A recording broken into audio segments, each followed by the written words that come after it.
Everyone? We got another UFC Fight Night card to break down from a Draftkings DFS perspective. And we got a very interesting card this week, okay? We have only 11 fights, and out of those 11 fights, you have a massive amount of heavy favorites, a lot of lopsided matchups. So we'll talk about what that means in the context of the slate. If that changes your playing strategy, which it will. And we'll go through all of that. Go play by play, fight by fight, and I'm going to be ranking the fighters live today. So we'll see how that goes.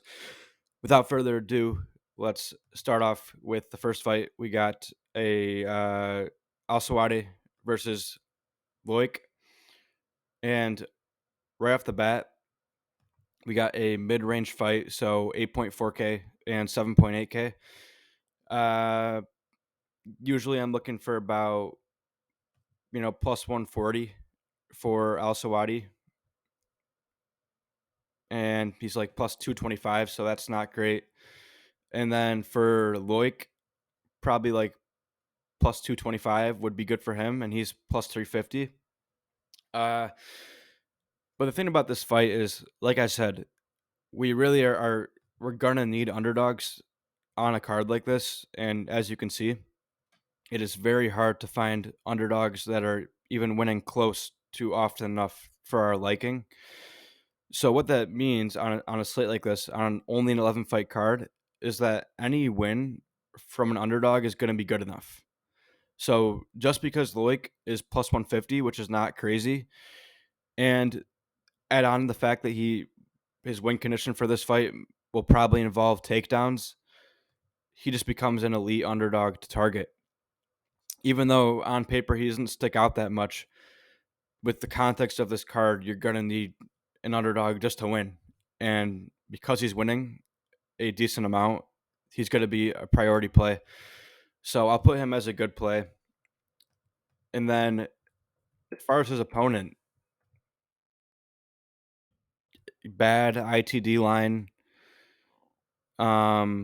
And on a card where you have so many really strong favorites, I just don't see him being a priority. So it's probably going to be a Loic or pass, and I imagine you're going to have to get to a lot of Loic on a card like this.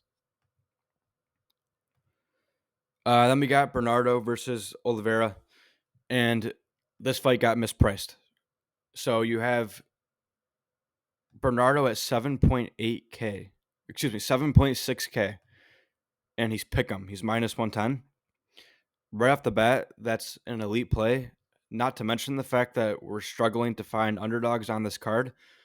So those two things are going to make him just an obvious smash spot. So he's an elite play. And I imagine he's going to get so much ownership because there's what other underdog is going to be good on this slate? And matter of fact, let's see if he even is, plus 200 ITD. That's also really good. So all of that is just to say that Bernardo is a really good underdog this week. He's a really high priority. He's going to get ownership, but I think you have to eat it on a week like this where there's just you don't have any other options. You just have to eat that. And then his opponent, Oliveira, let's see if I know he is a finisher. He does have a lot of power. He's like plus 170. And he's 8.6K. So he already has horrible line value. Does he make up for it with his finishing odds? He's fringy at best. I would say he's fringy at best. So we'll put him as fringy, but I imagine just because I'm going to want to get to so much of Bernardo that I just won't get to any Oliveira almost. Okay, so surprisingly, we've already found two underdogs that are somewhat reasonable, especially Bernardo. He's just going to be a really high priority. But up next, we got Leroy Duncan versus Claudio Ribeiro. Leroy Duncan is going to be, a powerful striker. He's strike first, doesn't really go for takedowns. He's more opportunistic with his takedowns, if anything. And Ribeiro's more of a power puncher. And so we got CLD at minus 300, and I believe he is 8.9K, so healthy money line price.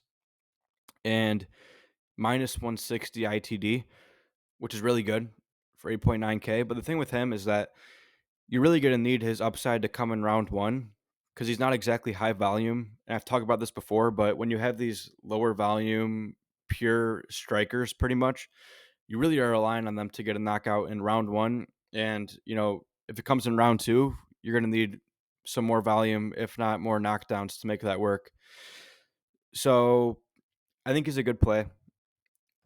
He's a good play, but we'll see if there's any other fighters that we can identify that, might have more grappling upside, might have other ways to get there because when you're playing him, you're really relying on that early finish.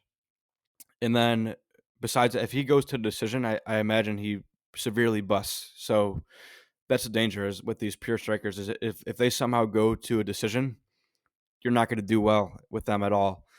But you still have to I think play him just because he does have the metrics to support his price. Um, and that's that. And then Claudio Ribeiro plus 300, and he is 7.3K. That's pretty good. That's pretty good. So, weirdly enough, I think we found three. Actually, is that good? Plus 300, 7. That's fine. That's fine. So, weirdly enough, we found three really good underdogs. Obviously, Ribeiro is more of a MME play because he does run that risk of getting knocked out in round one and scoring like 0 points, but he also has the ability to get that knockout in round one and also put up 100 points. So MME, both sides of this fight are really strong, but I would leave it alone in cash and single entry just because there's other fighters that have less risk tied to them. Then we got Javid Basharat versus Zahabi, and I think this is one of the big favorites that you can throw out of your player pool. He's plus 200 ITD at 9.5K. That's really poor. And then Zahabi, just non-existent ITD line and horrible win odds. So this fight is really a dud to me, and out of all the fights to pass, it seems like the easiest one to go ahead and do that. So I would say both of them are fades in my opinion. Then we got AJ Cunningham versus Ludovic Klein. Ludovic Klein, he was 9.6K. So you're gonna need minus 150 ITD, and okay, he's there. He's minus 300. Then maybe like minus 110 round one, and he's plus 150. Okay. Maybe has a bit of grappling upside. He shot a lot of takedowns in his last fight. I'd say he makes it. I think he's. Do I want to call him a good play? I'll put him in okay just because these 9.6K guys are just really hard to get to. And with so many good favorites this card, I think we're gonna find that you can find a lot more lower priced fighters that have the same amount of upside. So for something like a cash game or a single entry, he's good because he has all the line value. But in MME, I think he's okay. Like his metrics, he makes it there. He could get the KO in round one. That might get there, but it certainly isn't a guarantee. And then his opponent is just not winning often enough, I don't think, and a non-existent ITD line, so it's gonna be a pass for me. Then we got Jamie Pickett versus Eric Anders, and this fight, I haven't even looked at the metrics yet for this fight, but I have a really good feeling it's gonna be a dud. Both Jamie Pickett does not throw out a lot of volume at all, and obviously he's a huge underdog in this spot. And then our Eric Anders is just he's not exactly a guy that is a fantasy point machine. So we're gonna really need a heavy ITD line to justify playing him at 9.3K. And I think that neither of them will get there. But let's see. And we got the over 2.5 heavily juiced. So I think this fight is a dud, but let's take a look. Yeah, plus 160. That's no good for 9.3K. And with the context of this card, it's definitely not good. Jamie Pickett plus 500. I mean, out of the underdogs we've seen so far, I guess it's like very, very fringy at best, but I'll call it a fade for now. But we might need to come back to that, to be honest with you, depending on what we see from these other low priced underdogs. So I'm gonna say this fight is just a straight up fade on both sides for right now. Then we got Matt Schnell versus Steve Erceg. Uh, Healthy money lines, pretty efficiently priced. Maybe a touch of line value on Erceg, but all these favorites are big on this card, so I don't think that matters. What does matter is the upside. Steve Erceg maybe has a tiny bit of takedown upside, and Matt Schnell is known to get knocked out. He has poor durability, so I think Steve Erceg has a chance to get a finish here. And as long as the odds agree, I guess minus 130 would be good to see. Minus 175. There you go. I think he's a strong play. So I think Erceg is actually going to be a good play in my opinion. And then Matt Schnell, just non-existent ITD line, bad win odds. Just like I just it's hard to get to playing him. So I guess we'll come back to these really fringy underdogs at the end to kind of compare, maybe who is the best out of the worst plays. But for right now, I think he's a fade. Umar Nurmagomedov versus Bexat. So Umar, the most expensive fighter on the slate, 9.7K. But and I would be looking for a reason to fade this guy. Any 9.7K fighter, I'm looking for a reason to fade them. But this guy is tough. He puts up, 105 to 110 every fight, and I don't see why he can't do that in this fight. As a massive favorite, he can do it not only in a decision, right? But he also can do it with a finish. And I think he has both of those things. He has the grappling upside. His ITD lines, it's fine for this price, but you combine the grappling upside with that finish upside, it just becomes a really good play, even at 9.7K. So I'll mark him down as good just because he has multiple ways to get there. He can get there in a decision, and he can also get there in a finish. And obviously, he can get there with a combination of those two things. Uh, so I think he's a really strong player. Not to mention his line value for cash games. Single entry, if you can get to him, because he is expensive, he's an elite play because, he basically has in his wins, he probably puts up 90 points minimum. I would imagine. So in those types of contests, he's an elite play. In MME, I think he has the upside to potentially get there even at this high price. So you got to include him in your pool, I think. Okay, and then the other side, Bexat, he's just not winning often enough. It's just, I don't know what to say. He's just not winning often enough. Plus 700. If you think he's going to win, you might as well go place a bet on him on a sports book. Because that's just not great for DFS. Perez versus Mokaev. Mokaev is very similar to Umar in terms of DFS. They both have the finishing upside and the takedowns, which make them extremely strong plays because they can get there in both ways. Whereas we talked about guys like Leroy Duncan, you're really relying on them to get an early finish, and if not, they're going to bust. Whereas Mokaev, he can get a round one finish, he can get a decision, and he can score well in all of those types of wins. So I think that makes Mokaev at a discount from Umar at 9.1K. He's really, really. I mean, I have to call him elite. I have to call him an elite play on the slate. Under 20-point upside. Uh, his win odds are fine, and his ITD minus 110. I mean, yeah, that's you can't ignore that. So I think he'll be pretty high owned in this range, just because he's got all the things you're looking for in a DFS play. And then Alex Perez, because Mokaev is so strong. Let's see if Perez is even okay. I mean, plus 700 ITD, that's not great. I will say it sounds weird to say that a plus 270 is reasonable win odds, but on this slate, I mean, you guys have seen it's somewhat reasonable. Like, it's, I don't know if I have it in me to do it, but I guess we'll include him as a fringe play for now, just because I do think Mokaev is going to be high owned. It all depends. If Mokaev is not like one of the highest owned plays on the slate, then you can definitely uh, X out Perez or just be really low on him. But depending on the ownership, I think you can make a case to play Perez as a really fringy underdog.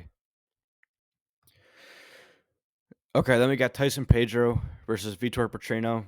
Vitor Petrino, he is a similar to a Christian Leroy Duncan play where he is mostly a pure striker, but I will say he has been mixing in takedowns his last few fights. So he has that in his arsenal, which does help because you're not fully relying on him to get a round one finish to get there. But I will say he's a striker first. He's an opportunistic grappler. He's not a pure grappler like Mokaev and Umar Nurmagomedov. So different types of fighters, but he's less prone to bust than Leroy Duncan, in my opinion. But okay, 3-1 favorite, fine, and minus like 130 without the vig ITD, which is fine. So I mean, I think Duncan and Petrino, they can get there, but just know that you're really relying on their early finishing ability, whereas Mokaev and Umar, they can finish. They can. I've already said this a bunch of times, but you have more paths for them to get there than these pure strikers. So for Petrino, I'll put him as a good play as well. And then Pedro plus 400 ITD. I think that's fine. From what we've seen out of these underdogs this week, that just has to be fine. Um, and I think just from my perspective, if Pedro wins this fight, I gotta imagine it's an early knockout. I don't see him winning a decision. And same thing with Ribeiro. I don't see Ribeiro winning a decision. So I think both of their win conditions revolve around an early finish, which is going to score really well. And so, yeah, I think they're okay plays. They're not amazing just because they're not going to win that often. But when they do win, I do think that they have some upside in those wins. Okay, then we got the main event. Jairzinho Rozenstruik versus Shamil Gaziev. And you got it's efficiently priced. And this fight is going to end in round one, probably 50% of the time. And it's a 55-45 type of fight. Competitive fight. Winner will score well. I just, and with the pricing, I just think it's a really good. I mean, let's see. Yeah. So this fight is an elite fight to target on both sides. Yeah. And if I wasn't clear, it's because one of these guys is more than likely going to get knocked out in round one, and if not, probably round two. And that's a 105, a 110 waiting to happen. And with 8.3K, that's really strong. So give me both sides of this fight. I don't really have a strong opinion.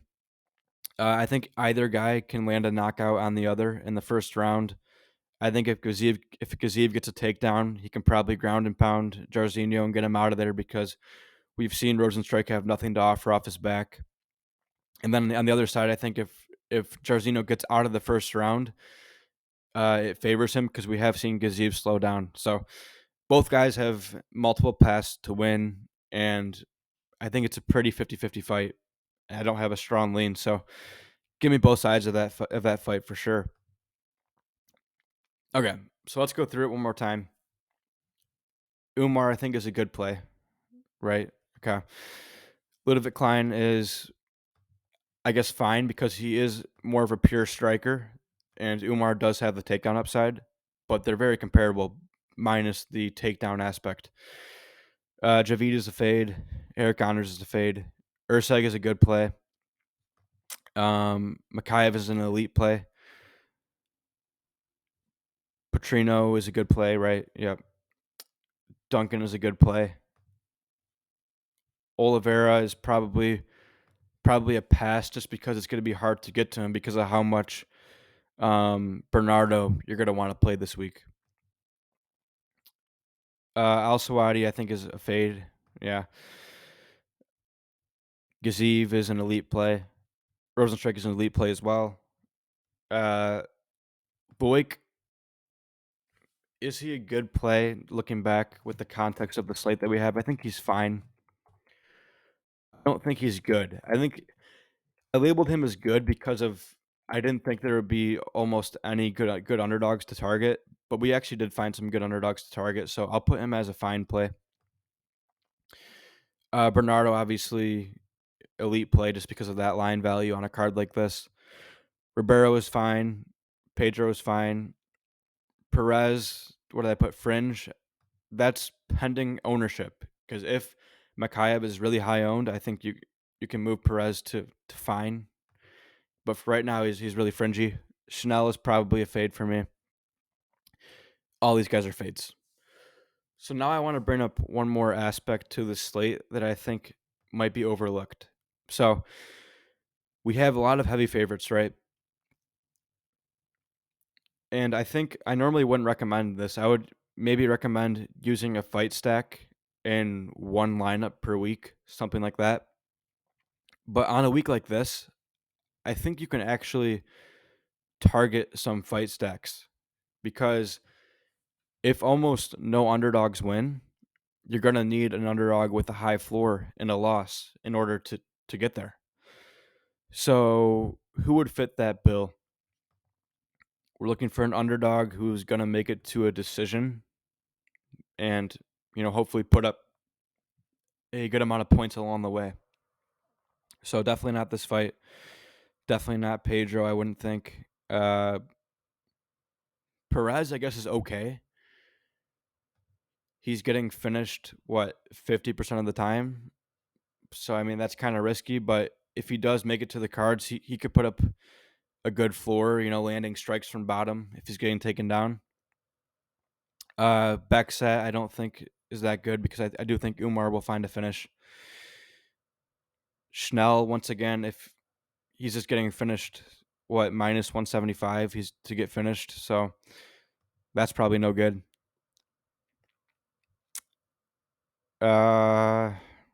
Jamie Pickett, what does he look like in his decision losses? 23. So I guess he can put up 20 to 30 points in a loss. I mean, maybe that could be good enough if on a week like this if no underdogs win. So I guess he's someone you could consider for a floor. Like if you're looking for a floor, I think he's not bad. Not Cunningham. Zahabi, he's only getting finished, like plus 200. So what does he put up in his losses? 18, 27. So I mean, once again, like if you get 20 points out of him in a loss, that could be good enough. And then Sopaj, just we already talked about him. He's a good play regardless. So I think he could be good for a stack as well. Ribeiro probably not, and like Price. So let's go ahead and try to do that real quick. So if we wanted to have a fight stack, so let's go. We start off with Gaziev, Al-Selwady, just because we're assuming like no underdogs win. This is a pick'em fight, so I guess we'll go down to Bernardo, Duncan, Petrino, and then Loic. Like, could that work? I guess that could work.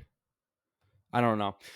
I'm just fooling. I mean, I'm going to be doing a lot of funny business this week. It's going to be, number one, very hard to get unique.